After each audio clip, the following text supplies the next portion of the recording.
Just $1 $130 million, அதாவது ஸ்ரீலங்கன் மணியில் 39 பில்லியனா மாற்றிருக்க இயலும் நீங்கள் இதில் இன்வெஸ்ட் பண்ணியிருப்பீங்கன்னு சொன்னால்.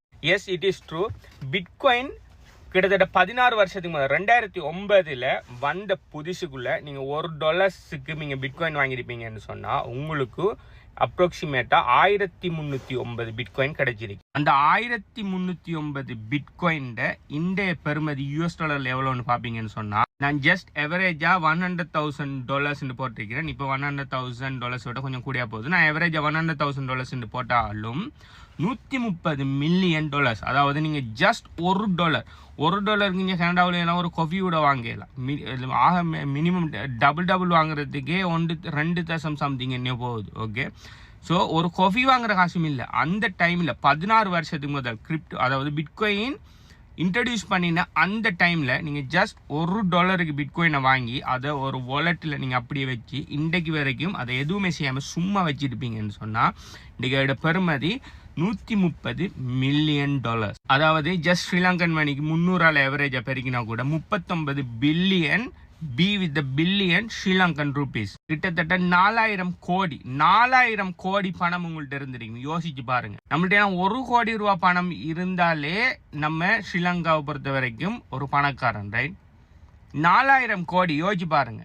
எனக்கு 16 வருஷத்துக்கு முதல் பிட்காயின் கன்செப்ட் ஒன்று இருக்கி அது இதுன்னு சொல்லலாம் தெரியாது. 2009 நான் கிரேட் 10 or 9 படிச்சுட்டு இருக்கிறேன். அந்த டைமில் எனக்கு பிட்காயினை பற்றி தெரியாது. ஆனால் பிட்காயினை பற்றி அந்த டைமில் உங்களுக்கு தெரிஞ்சிருந்தும் நீங்கள் அதை சரியாக ப்ராப்பராக ரிசர்ச் பண்ணாமல் இந்த பிட்காயினை வாங்காம விட்டுருப்பீங்கன்னு சொன்னால், உண்மையாக சொல்ல போனால் நீங்கள் பெரிய ஒரு மடத்தனம் ஒன்று செஞ்சிட்டீங்க. ஸ்டில் இப்போ இது $1,00,000 வந்துட்டு, ஸோ இது நம்ம எல்லாருமே டூ லேட், இதுக்கு மேலே பிட்காயினில் இன்வெஸ்ட் பண்ணுறது வேஸ்ட்னு சொல்லி நினைப்பீங்கன்னு சொன்னால் அதுதான் இப்போ இல்லை. இப்போ என்ன விஷயம்னு சொன்னால், ஒரு பிட்காயின் எப்பயுமே ஒரு பிட்காயின் தான். இப்போ ஒரு பிட்காயின் பெறுமதி $, பார்க்கக்குள்ளதான் இப்படி கூட்டிகிட்டு வருது. இதுக்கு காரணம் என்னன்னு சொன்னால், $, பெறுமதி கீழே குறைஞ்சிட்டு போகுது. அதாவது $, பர்ச்சேசிங் பவர் குறைஞ்சிட்டு போகுது. நம்ம எல்லாருமே சொல்லுவோம் விலை கூடுது, க்ரோசரிஸில் விலை கூடுது, வீட்டோட விலை கூடுது, தங்கத்திட விலை கூடுது, பிட்காயின் விலை கூடுதுன்னு சொல்லி.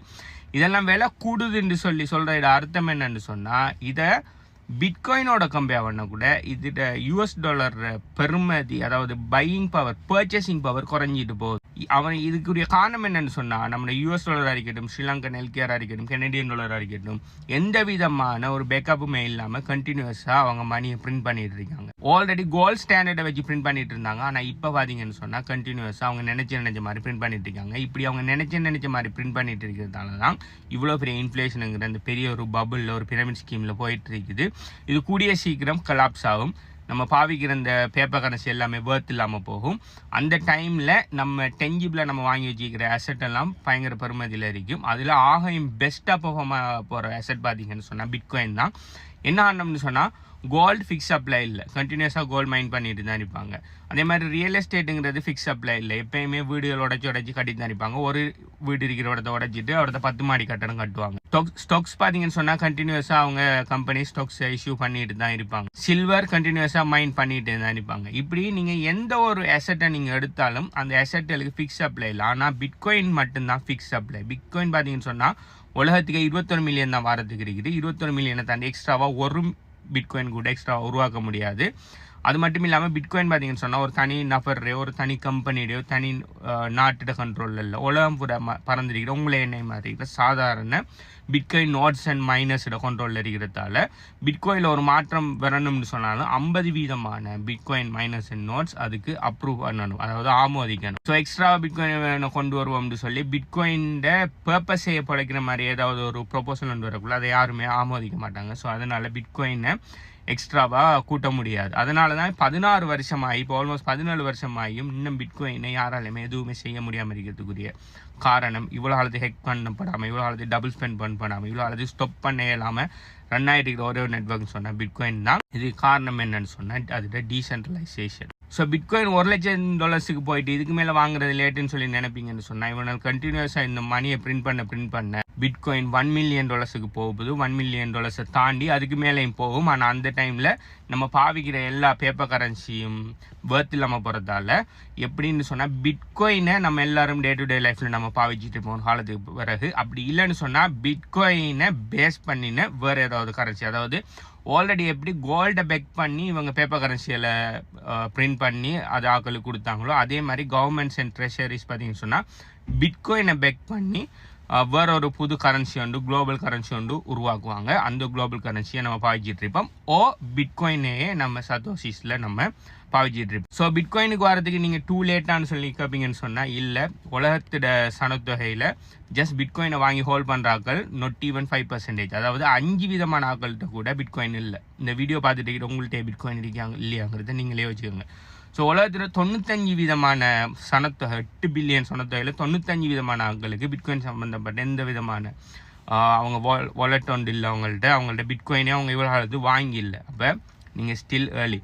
நாளைக்கு அந்த 5 வீதம் 10 வீதம் 20 வீதம் 30 வீதம் வரக்குள்ள இந்த பிட்காயின் ப்ரைஸ் $1 million அதையும் தாண்டி போகும். நான் பார்த்தீங்கன்னு சொன்னால் எனக்கு பிட்காயின் ப்ரைஸ் $1 million போகிறதோ லட்சத்தை தாண்டி போகிறதோ எனக்கு சந்தோஷம் இல்லை. எனக்கு என்ன சந்தோஷம்னா எவ்வளோக்கு பிட்காயினை அக்யூமுலேட் பண்ணணும் அவ்வளோக்கு தான் எனக்கு சந்தோஷம். அதாவது எனக்கிட்ட எவ்வளோ பெருமதி இல்லை, அதாவது US$ பெருமதி இல்லை, எத்தனை பிட்காயின் இருக்குங்கிறது தான் எனக்கு சந்தோஷத்தை தருமே தவிர அது எத்தனை டாலர்ஸில் இருக்குங்கிறது அது எனக்கு சந்தோஷம் இல்லை. ஏன்னு சொன்னால் டாலர்ஸுங்கிறது பர்த்லெஸ் திங். இதை பற்றி நீங்கள் என்ன நினைக்கிறத கீழே கமெண்ட் பண்ணுங்கள். 16 வருஷத்துக்கு முதல் 2009 ஒரு ஆள் வந்து உங்கள்கிட்ட $1 பிட்காயின் வாங்குன்னு சொல்லியிருப்பாருன்னு சொன்னால் நீங்கள் பிட்காயின் வாங்கியிருப்பீங்களா இல்லையாங்கிறத கீழே கமெண்ட் பண்ணுங்கள். ப்ளஸ் இந்த பிட்காயின் எப்படி ப்ராப்பராக வாங்குற, நீங்கள் ஸ்ரீலங்காவில் இருந்தாலும் சரி கனடாவில் இருந்தாலும் சரி கேவைசிலையோ நான் கேவைசிலையோ எப்படி பிட்காயினை ப்ராப்பராக வாங்குற, பிட்காயினை எப்படி ப்ராப்பராக ப்ரொடெக்ட் பண்ணுற, எப்படி ஹார்ட்வேர் வாலெட்டுகள் வாங்குற, ஹார்ட்வேர் வாலெட்டில் எப்படி ப்ரொடெக்ட் பண்ணுற, எப்படி லாங் டைமுக்கு அக்யூமுலேட் பண்ணுங்கிற விஷயம் எல்லாத்தையுமே HPU கம்யூனிட்டியில் 100% ஃப்ரீயாக டீச் பண்ணியிருக்கிறேன்.